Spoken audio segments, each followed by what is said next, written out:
नमस्कार। माल्टा food festival में आए हुए सभी मेहमानों का हार्दिक अभिनंदन है। मैं महावीर सिंह बिष्ट अभी अभी सेवानिवृत्त हुआ हूँ, शिक्षा निदेशक माध्यमिक शिक्षा उत्तराखंड से। और मुझे कहा गया, तब भी मैंने आना ही था बीच में, लेकिन सोच रहे थे कि और लोगों की हम बातें सुन लें फिर शेयर करेंगे, क्योंकि जब शेयरिंग होनी है, इसमें प्लेटफॉर्म है, ये खुला प्लेटफॉर्म, इसका उपयोग भी होना ही चाहिए। पहले तो माल्टा क्या है, क्योंकि मैं बॉटनी का स्टूडेंट रहा हूँ, तो ये सिट्रस फ्रूट है जो कि विटामिन सी से भरपूर मात्रा में जो है ये इसमें प्रचुर मात्रा में पाया जाता है। और उत्तराखंड इसके लिए बहुत अच्छा एक डेस्टिनेशन है कि हमारे जो पहाड़ों में है माल्टा, जिसको हम कहते हैं, प्रचुर मात्रा में प्राप्त होता है। पर जैसे मैडम कह रही थी, सुनीता भावना, कि हम चोर के माल्टा खाते थे। पहले ऐसे होता था, कुछ ही लोगों के माल्टे के पेड़ हुआ करते थे, पता नहीं वो कैसे होते थे। यहाँ मैडम एक बैठी हुई हमारे चंद्रकांता मैडम भी हैं, बसूधार में माल्टा होते थे।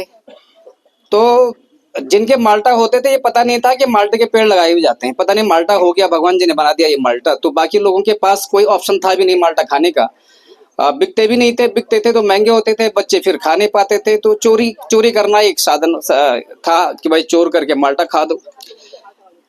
मैंने भी एक अपने गांव में देखा कि भाई क्या बात है, कुछ ही माल्टे के पेड़ लगे हुए हैं, सारे लोग क्यों नहीं लगा रहे हैं।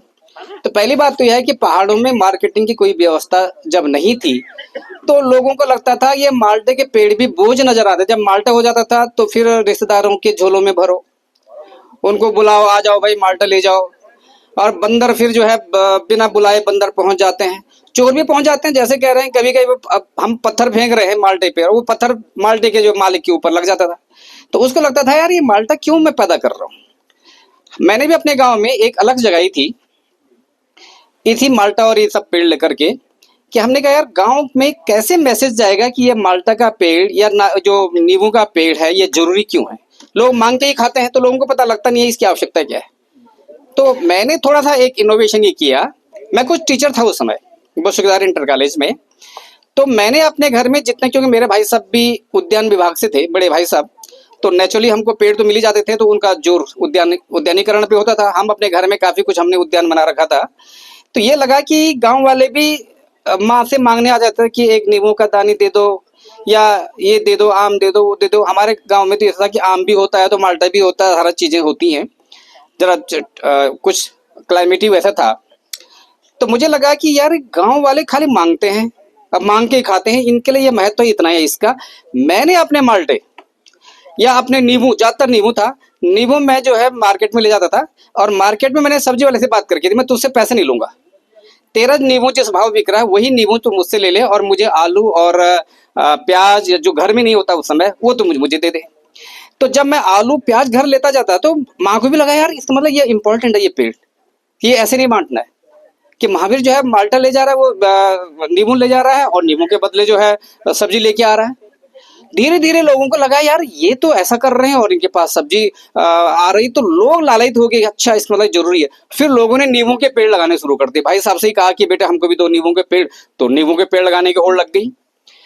आड़ू थे, आड़ू भी हमने कहा नहीं सब्जी वाले को जाएंगे, जो आड़ू अच्छा सा आड़ू होता था, लोगों ने फिर आड़ू के पेड़ लगाने शुरू कर दिए। इससे क्या हुआ कि लोगों को लगा यार इसमें कैश क्रॉप है, ये पैसा मिल रहा है, और उसमें हमने पैसा नहीं, हमने वस्तु विनिमय किया कि अगर मैं नींबू दे रहा हूं तो तुम मुझे जो है आलू दे दो। तो मतलब मेरे घर में माँ को ये मैसेज दिया कि देखो तुम्हारे इस नींबू का पेड़ इतना इंपॉर्टेंट है, इस पर आलू भी लग रहे हैं, इस पर प्याज भी लग रहे हैं। तो हमको आवश्यकता इस बात की है, जैसे आज धाद कर रही है, मैं धाद का जो है शुक्रगुजार इस बात के करता हूँ, मैं आप लोगों के साथ जुड़ा भी हूँ। और धाद की तो मैं बहुत पहले एक पत्रिका लगातार, मैं अभी भी आज भी उनका एक सदस्य हूँ, जो कि गढ़वाली में निकालते हैं। गढ़वाली बोली भाषा को भी जिंदा रखने के लिए धाद बहुत महत्वपूर्ण काम कर रहा है। लेकिन जो आज ये मार्केटिंग की व्यवस्था कर रहे हैं कि जो लोग पैदा अपना पहाड़ों में पैदा कर रहे हैं कोई भी क्रॉप, और वो आकर के धाद के थ्रू या धाद जैसे अन्य संस्थाएं भी हैं, तो लोगों को अपना उपज का अच्छा जो है पैसा मिल जा रहा है। वरना एक समय ऐसा भी था कि कोदा खाना मतलब ये था कि गरीब लोग हैं ये कोदा खाते। आज कोदा वाले जो है सबसे अमीर लोग हैं, क्योंकि आज पता लग गया कि इस कोदे की वैल्यू क्या है। पहले मारसू होता था गांव में, तो उस मारसू का इतनी था कि मारसू लेके आजकल के सब जाएंगे और नमक के थैले भर के ले आएंगे घर, तो वो नमक मारसू नमक, बस इसलिए मारसू था। लेकिन अब देख रहे हैं कि मारसू जो है जो भी बाजारों में आउटलेट लगे हुए हैं वहां आपने मारसू ले जाओ, मारसू जो है बिक रहा है बड़ा सुंदर। अब लोग इस प्रोडक्शन को समझ रहे हैं गाँव में कि ये कैश क्रॉप है।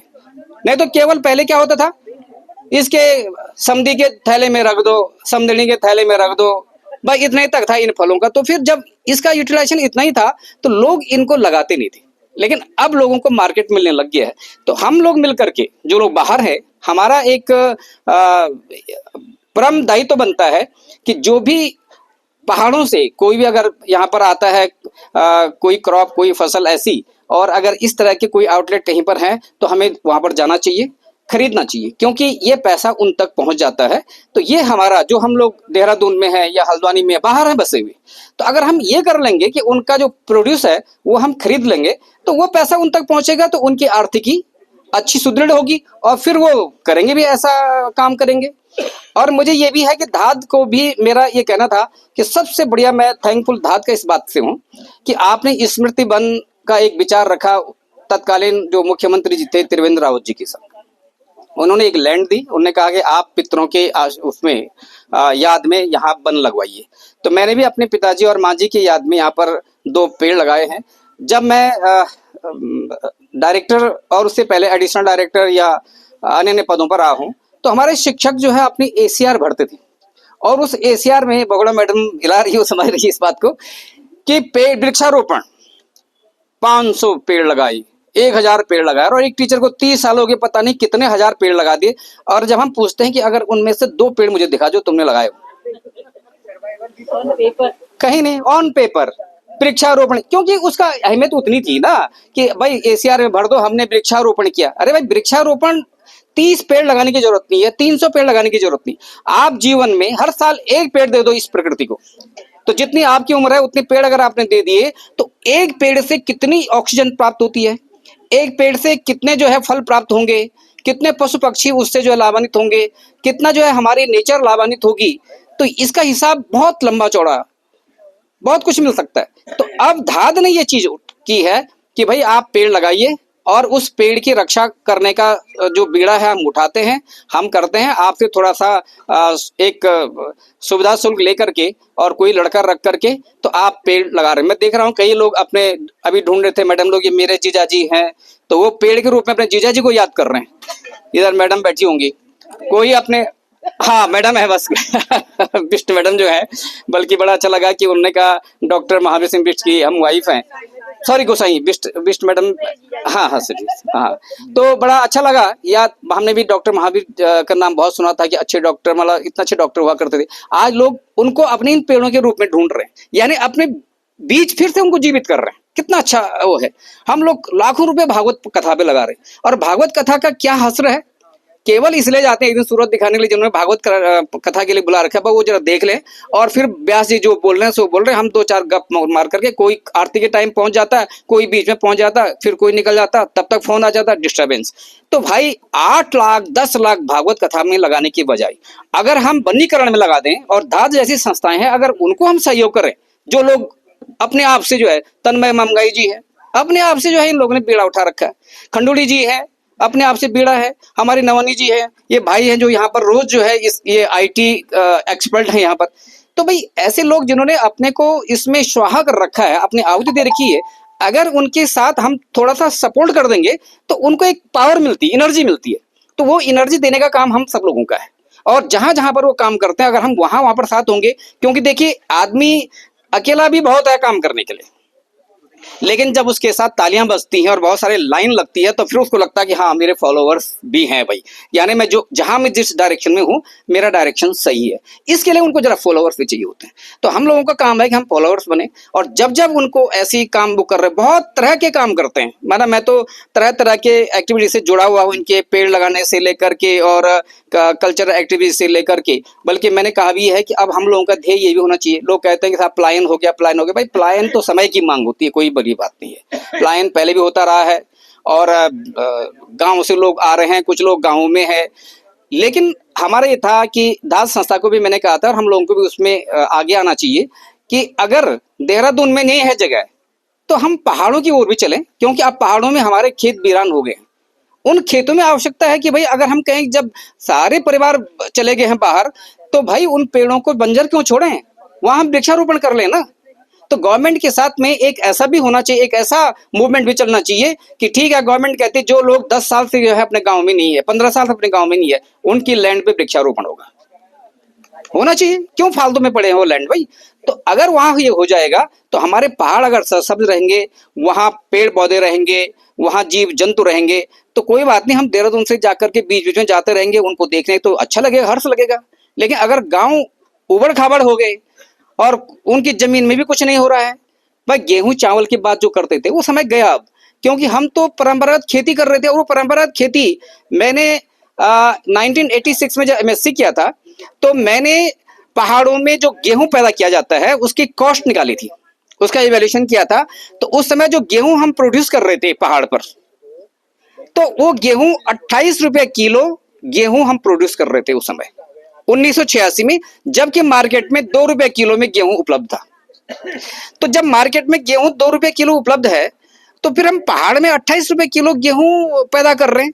तो वो कारण था हमारी गरीबी का कि बेटा है फौज में, भेज भाई, तो बेटा मंडर आ जाएगा, मंडर के बाद हल्दिया भी रखना है, फिर मोल भी रखने, जो गोबर डालने वाले वो भी रखने हैं, फिर पगार गिर जाता है, पगार कहते हैं भीड़ा, वो भी हर बरसात में गिर जाना उन्होंने, फिर वो भी लगाने हैं। तो उन्हीं को लगा करके मैंने निकाली थी कॉस्ट। 86 में 28 रुपए किलो गेहूं हम जो है रुद्रप्रयाग डिस्ट्रिक्ट में प्रोड्यूस कर रहे थे। तो गरीबी के कारण देखिए, जब मार्केट में 2 रुपए किलो गेहूं है, तो हम 28 रुपए किलो गेहूं पैदा करके भाई क्या कर दे रहे हैं। अब वो गेहूं कोई स्पेशल गेहूं तो है नहीं, हाँ इतना ये लेवल हो सकता है कि वो ऑर्गेनिक गेहूं कहलाएगा, जो भी है खैर, पर इतनी कॉस्ट हम ऑर्गेनिक गेहूं के लिए देंगे नहीं है। हमें तरीका बदलना पड़ेगा अपने पहाड़ों का। अगर हम आज भी भाई बरसात नहीं हो रही, तो काहे को तुम चावल की खेती कर रहे हैं भाई। अच्छा, आपको लग रहा है कि साहब ये सुअर हो गए, जानवर हो गए, भाई जानवर भी होंगे और वो मारने भी नहीं है, ये भी बात सत्य है। तो हम ऐसी क्यों ना फसल पैदा करें। और धाद को मैं ममगा जी से रिक्वेस्ट करूंगा कि हम धाद की संस्था को चाहिए कि हम कौन कौन सी चीज, क्योंकि अलग अलग जगह अलग अलग मिट्टी अलग अलग प्रकार की है, उस मिट्टी में क्या क्या चीजें हो सकती हैं, वो कैश क्रॉप की बात अगर हम करें, भाई हम अदरक पैदा करें ना, उसको हम एक्सपोर्ट करें, हम हल्दी पैदा करें उसको एक्सपोर्ट करें। तो हमें थोड़ा अपना खेती का तरीका बदलना पड़ेगा। और पहाड़ हमारे सरसब्ज आज भी होंगे, लोग जाएंगे महीने 2 महीने 15 दिन में अपने गांव जाएंगे, तो उनको वो गांव आज भी आबाद नजर आएंगे। तो मैं धाद संस्था को विशेष आभार व्यक्त करता हूं कि उन्होंने ये बीड़ा उठा रखा है, और हम सब लोगों को मिल करके उनका साथ देना है। और जहां पर उनकी कोई भी ऐसी एक्टिविटीज आएंगी, वहां पर हमें उनके साथ रहना। और बड़ा अच्छा लगा मुझे, कच्छमोली लिखा हुआ है कहीं पर, कच्छमोली, ये कच्छमोली है, पर कच्छमोली आपने सुना ही होगा, कच्छमोली तो बाखरे की होती थी। तो मैंने कहा भाई कच्छमोली हो रही है, क्योंकि लोग बड़े बड़े शौकीन होते थे पहाड़ों में, जब बकरा मारा जाता था तो कच्छमोली बनती थी। तो कच्छमोली के लिए सारे सबके हाथ जो है, अरे भाई कच्छमोली दे दो। और जो लोग जरा शौकीन होते थे उनके लिए तो कच्छमोली जो है बहुत ही गजब की चीज थी। तो आज उन्होंने माल्टा की कच्छमोली भी रखी, तो इसको माल्टा खाना, लेकिन वो कच्छमोली अगर आप खा रखी होगी तो याद उसको करना, बड़ा अच्छा स्वाद आ गया। थैंक यू ममगाई साहब।